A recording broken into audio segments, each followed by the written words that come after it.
ကျမရင်ထဲကစိုးရိမ်စိတ်တွေပိုမိုလေးလံလာခဲ့ပြီးထိုညမှာပဲကျမဟာနေမကောင်းမှုနားဆွင့်ပြီးအကဲခတ်နေခဲ့တဲ့တကောင်ကျော်ယုံမျှမှာပဲ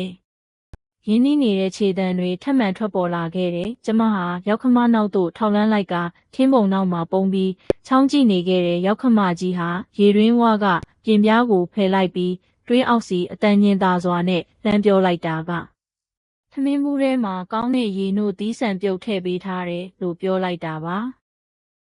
တွင်းအောက်ခြေကနေမိမတယောက်ရဲ့အားနည်းလာတဲ့အတန်ခတ်တိုးတိုးပြန်ထွက်လာတာကိုကြားလိုက်ရလို့ကျမတယောက်ထိတ်လန့်လွန်းလို့ပါးစပ်ကိုပိတ်ထားလိုက်ရတယ်ကျမဟာအမှန်တရားကိုစုံစမ်းဖို့ဆုံးဖြတ်လိုက်တယ်နောက်တနေ့ရောက်ခမကြီးမြို့ပေါ်ပစ္စည်းဝယ်သွားချိန်နဲ့အမျိုးသားလေရောစီအလုပ်လုပ်သွားချိန်မှာတစ်သားလေကားကိုခြံတိုင်းမှာမှီထားလိုက်ကရေတွင်းအောက်ကိုငုံကြည့်လိုက်တယ်ရေတွင်းအောက်ခြေမှာခြောက်သွေ့တဲ့ကောက်ရိုးတွေခင်းထားပြီးကောက်ရိုးပုံထဲမှာပေရနေတဲ့အမျိုးသမီးငယ်တဦးကွေးကွေးလေးအိတ်နေကရင်ခွင်ထဲမှာလဲငိုယိုနေတဲ့ကလေးငယ်လေးတဦးကိုပွေ့ဖက်ထားတယ်အကြည့်ချင်းစုံတွေ့သွားကြတဲ့ခဏမှာကျမထိတ်လန့်လွန်းလို့လှေကားပေါ်ကနေပြုတ်ကျမတက်ဖြစ်သွားခဲ့ရတယ်ဒီမျိုးသမီးဟာလွန်ခဲ့တဲ့9နှစ်ကရေထဲပြုတ်ကျပြီးတေဆုံးသွားခဲ့ပြီလို့သတ်မှတ်ထားကြတဲ့ကျမရဲ့ရောက်မဖြစ်သူယူလီယန်ဖြစ်နေလို့ပါပဲထိုစဉ်ကယူလီယန်ဟာအသက်18နှစ်သာရှိသေးပြီးရွာဝါကမြစ်ကြီးထဲပြုတ်ကျသွားခဲ့တာပါရုပ်အလောင်းကိုဆွဲဖော်ပြီးတဲ့နောက်နာရေးကိစ္စကိုလည်းစီကားတိုက်မြိုက်စွာကျင်းပပေးခဲ့တာပါ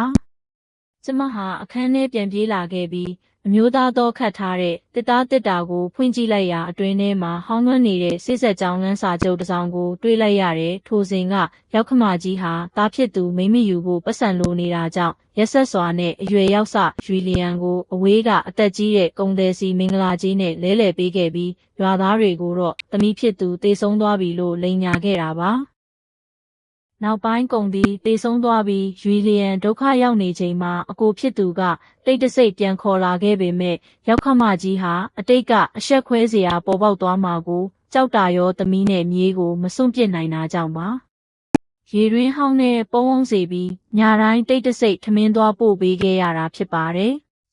ကျမဟာအမှန်တရားကိုသိသွားတဲ့အခါရောက်ခမကိုအပြစ်မတင်ပဲယူလီယန်သားမိကိုတနာစာနာစွာနဲ့ရေတွင်းထဲကနေထွက်လာစေခဲ့တယ်